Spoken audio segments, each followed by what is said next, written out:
Hi, everyone. I'm back from Israel. I know that I said when I was here last week I'd tell you all about Israel, and it turns out I've kind of already done that in the e-blasts. And I was thinking, Marla and I were speaking about this very briefly before the service started, and I wanted to give some credit to where that idea came from. So my colleague, Rabbi Sarah Metz, who's a rabbi in Arizona, I ran into her at the beginning of the trip, and she mentioned that at her congregation, where she's pretty new, the previous rabbi always sent out a daily email when he went to Israel to tell his community about what was going on. And I was like, it's a great idea. And it not only, I think, did it help me communicate one day at a time what I was going through, it also helped me reflect on my experiences. So that turned out really well. It's something that on my trip last year I didn't do. So thinking about, maybe we'll do like a little flashback moment. But anyways, I'm getting ahead of myself. About the trip this year, something really important that I want to say is I want to express my gratitude to the anonymous donor that made the trip possible. I would not have been able to go on this trip without complete funding from an anonymous donor to make it possible for me to attend the Rabbinical Assembly Convention in Israel, this focused in Jerusalem this December. So huge gratitude to this donor and to all those who support our community financially. Not only do you keep the doors open, you make amazing experiences possible, and you make it possible for me and for us to educate the community, to educate ourselves through these experiences, which take resources to make happen. So even though I've talked about a lot of details in the e-blast, I did want to give kind of a brief summary, I would say, of what things are like in Israel right now. And it is kind of a comparison between 1 year ago and now, and the answer is sort of in two parts. On the one hand, people are moving on, people are moving forward. There's a we've got to move forward from this life goes on component to the culture in the air. And the other part is, so on the other hand, things are still the same. I think in a big way, especially emotionally, it's still October 8th, 2023 in Israel. These things, these traumas just happened, and they're still very fresh. So speaking a little bit more about the moving forward piece of it, I was very aware this past week that I experienced Israel as a tourist and not a resident. And so my family lives in Sonoma County, Northern California. It's a huge tourism industry there. And so I get what it's like to visit home while supporting the tourism industry at the same time. And it very much felt like that when I was in Israel this past week. But it was in a different way than last year.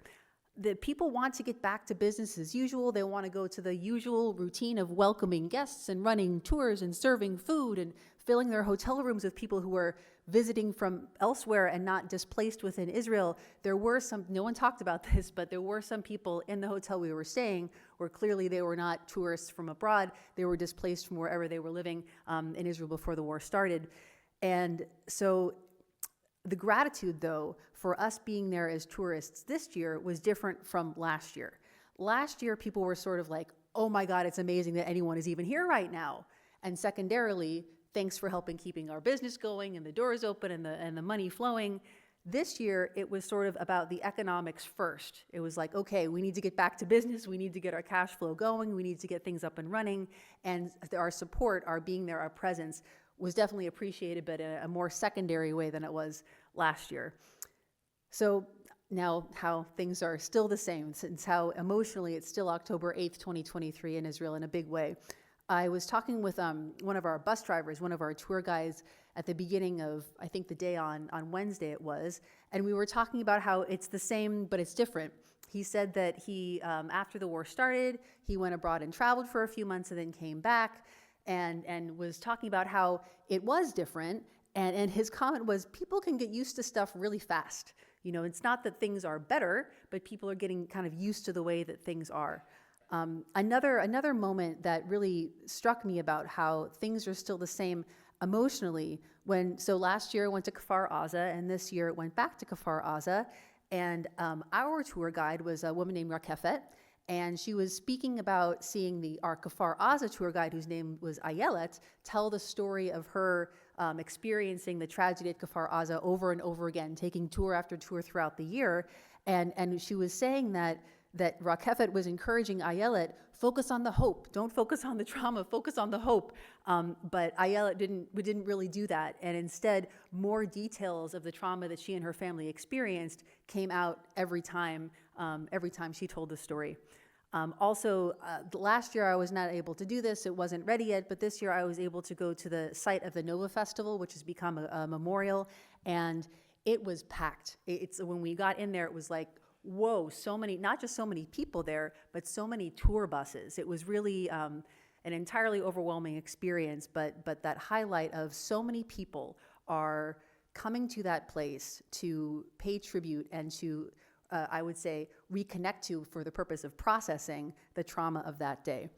So things are moving forward on the one hand, and things are still the same on the other hand. I want to focus on one specific topic today that I've talked about before, and that I definitely learned more about this time in Israel. And this topic is politics. So politics from the Bima. Some people say it's a problem, and actually, I'm finding that you can't really avoid it. Now, some people already know this about me. Most people don't. I think I actually grew up in a household that was very politically disengaged. I'm very familiar with avoiding politics. But the reason why we can't avoid politics is Israel's a nation state, and we as a community are Zionist. So being Zionist, I understand that not every individual sitting here is Zionist, but our community is Zionist. And since that is a political position on Israel, we really can't avoid politics. It's part and parcel of what we do. Now, what's more, as we say in Hebrew, lo od ella, there's no separation between church and state in Israel.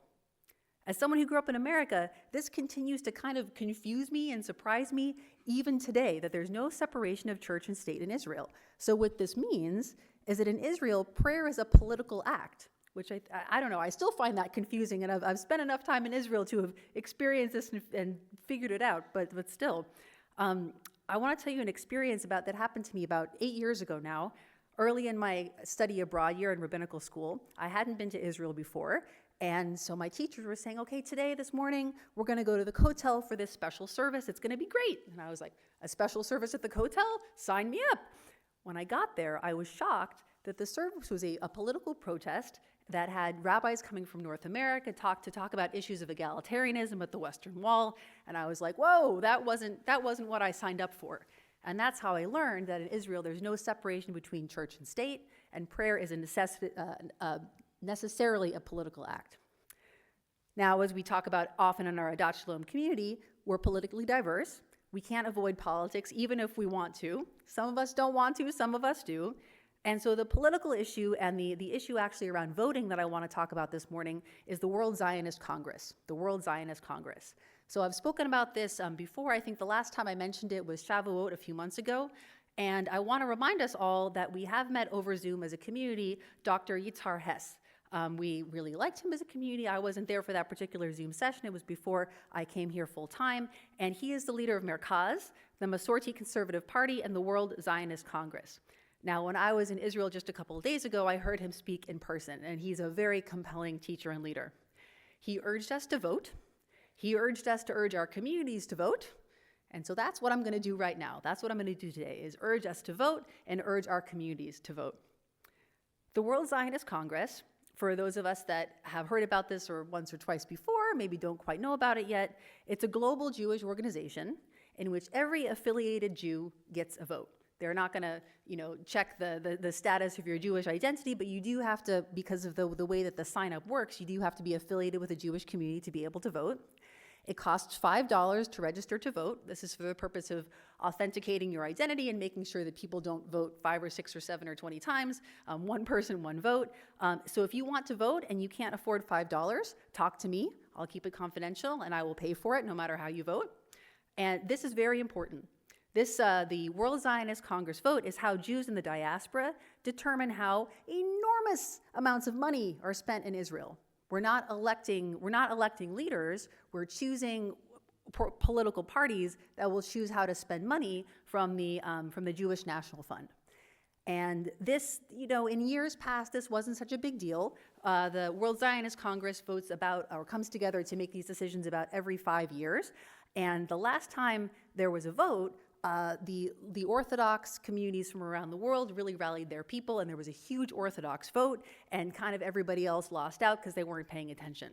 And that's why the Masorti Conservative movement and their political party, Merkaz, is making a big effort to get out the vote this year. So not voting is a vote for the person that was voting for the other guy, so to speak. So we're encouraging everyone to vote. And I want to, make it clear because these are issues that I know that I haven't always been familiar with. So I assume that some of us in our community aren't yet familiar with all these issues. If you don't vote, if you vote for the other guy, here are some of the things that you'll be supporting. So in Israel, there's no separation between church and state. We talked about this already. What does it really mean exactly?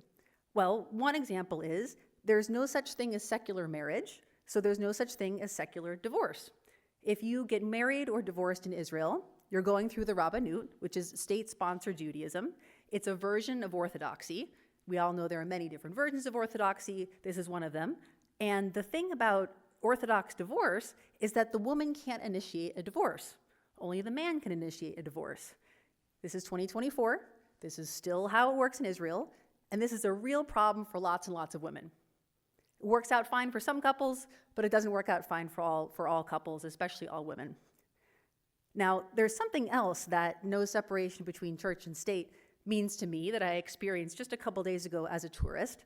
It's really a lot less serious than not being able to initiate a divorce, but it's still important. So I was coming home. I had lots of time to wait at the airport, and I wanted a moment of spiritual reflection. So I've been traveling a lot lately. I've done this in other airports. Even the airport, the international terminal at LAX, there's like the multi-faith prayer room.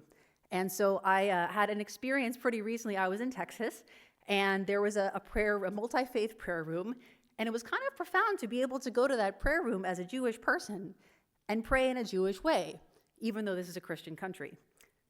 Now, in Israel, I was like, okay, let's try this out. I knew it probably wouldn't work out, but I still headed to the Beit HaKnesset into the Tel Aviv airport. There's no multi-faith prayer room like we're used to in the United States airports. And when I got to about 50 yards from the entrance, it was like, okay, this is a clear no-go. This place is a men-only zone. The purpose of this prayer room is to gather 10 men for prayer. There was some seating available nearby, so I decided I'd sit down there. The only other woman around was wearing a long skirt, had her hair covered, had a stroller and an infant, clearly waiting for her husband. And so here's the situation. As a Jewish woman in this country, I can go to the multi-faith prayer room in Texas and I can daven. But as a Jewish woman in Israel, I'm kind of officially, unofficially barred from entering the Beit HaKnesset in the Tel Aviv airport. I feel like this shouldn't be a thing. So back to the World Zionist Congress. This is the global Jewish organization in which every affiliated Jew gets a vote. This is how Jews in the diaspora determine how enormous amounts of money are spent in Israel. There's no separation between church and state. So your vote determines how religious practice can and cannot be done in Israel. So if you want someone in our Adat Shalom community who happens to be a woman to be able to have access to a davening space in the Tel Aviv airport, you should vote. It's that simple. So I know our community is politically diverse. The assumption that the conservative movement is making, it's a fairly strong assumption, unfortunately, that if you belong to a conservative synagogue, you will definitely vote for Merkaz, the political party affiliated with the conservative conservative Masorti movement. Now, actually, I learned about Merkaz for the first time when I was here as a Torah reader, even before I was a rabbinic intern, because Rabbi Nolan Leibovitz endorsed Merkaz, and that's how I heard about it. But now is a different time. Things have changed politically a lot in the world, and I get that we in this room are not all going to vote Merkaz. That's fine. Even though everyone in the RA wants me to get you to vote Merkaz specifically, I get that that won't work this way that won't work that way in this community. Some of us hold stances and have values that are different from those in the conservative movement. Merkaz is fairly liberal on a number of different issues. We can talk about specifics more at Kiddush. And I've been, not only am I trying, I've been trying to get information about other political parties in the World Zionist Congress you might vote for. I have not been successful so far. I'm going to keep working on it, and I invite and ask you all to hold me accountable. But there are two things that Merkaz is doing, that the Masorti movement in Israel is doing, that I want to highlight specifically. One has to do with education. They've created this curriculum called Tali. It's technically not affiliated with the conservative movement or the Masorti movement because of political reasons, but the curriculum does come from there. And it teaches that Judaism can be pluralistic. It teaches Israeli children that you don't have to be Orthodox to daven, and you don't have to be Orthodox to study Torah. And that's a value that I hope that most or all of us hold. Now, the other thing that the conservative movement is doing in Israel that I want to highlight is the Ezrat Yisrael, the egalitarian kotel, or as they're calling it now these days, which I think is beautiful, the family kotel. This is a prayer space at the Western Wall that anyone and everyone that doesn't want to conform to mechitza standards set by the Rabbanut can use. So mechitza is a separation barrier so that men and women can daven separately. If you haven't ever experienced that and you're open to it, I would really encourage you to. It's a very interesting and different experience.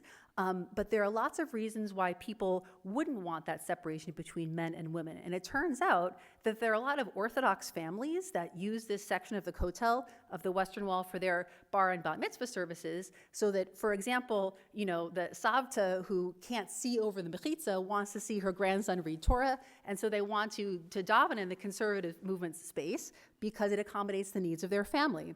And so it turns out that a whole lot of people use this prayer space. The peak season is sort of between Shavuot and Rosh Hashanah, and there are 40 services per day at that time. Blows my mind. So that's something that the conservative movement is doing that's really a resource for the global Jewish community, regardless of movement, and I think that's very worthy of supporting. One bonus thing that also kind of blows my mind, this Rabbinical Assembly Convention that, due to the generosity of our community, I was able to attend, it brought a group of 240 rabbis, that is 240 tourists, to Israel. That's apparently the largest tourist group since October 7th, which is just amazing, and it makes me so proud. So, reasons to vote Merkaz, but if you don't want to vote Merkaz, there are a couple things to highlight in terms of the options. I know that the party of the Reform movement is called Artza. I don't really know what the exact differences between Artza and Merkaz are yet, but I will find out. Hold me accountable to that. But also, maybe more relevant, to this community, there are other parties that are not so liberal on a number of different issues, parties that are more supportive of the current Israeli government, including the Rabbanut, the normative Orthodox Judaism, kind of taught and enforced by the Israeli government. I will find out more about these parties as well. I'm already working towards this goal, but please hold me accountable because I don't want to let it get lost in the shuffle. The most important thing is you have to vote. You have to vote.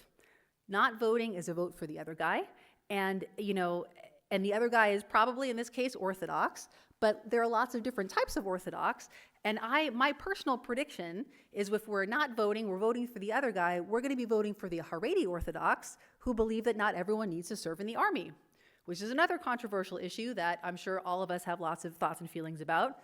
Conversation at Kiddush to follow. So even if you do agree with the Haredi Orthodox, which would be quite surprising if you're sitting in this room. But even if you do agree, I would still encourage you to register and vote with intention rather than passively letting the other guy win. I will pay for it. If you can't afford $5 and you want the Haredim to be victorious in this election, I will help you vote. Because we're not going to do the right thing by sitting on the sidelines. There's a phrase that most of us have heard many times before, Im tirtzu ein zo agada. If you make the effort to accomplish your goals, they will not be merely dreams. This is about taking action. So let's take action, vote. No matter how you vote, I support you for voting. Please vote. Am Yisrael Chai, Shabbat Shalom.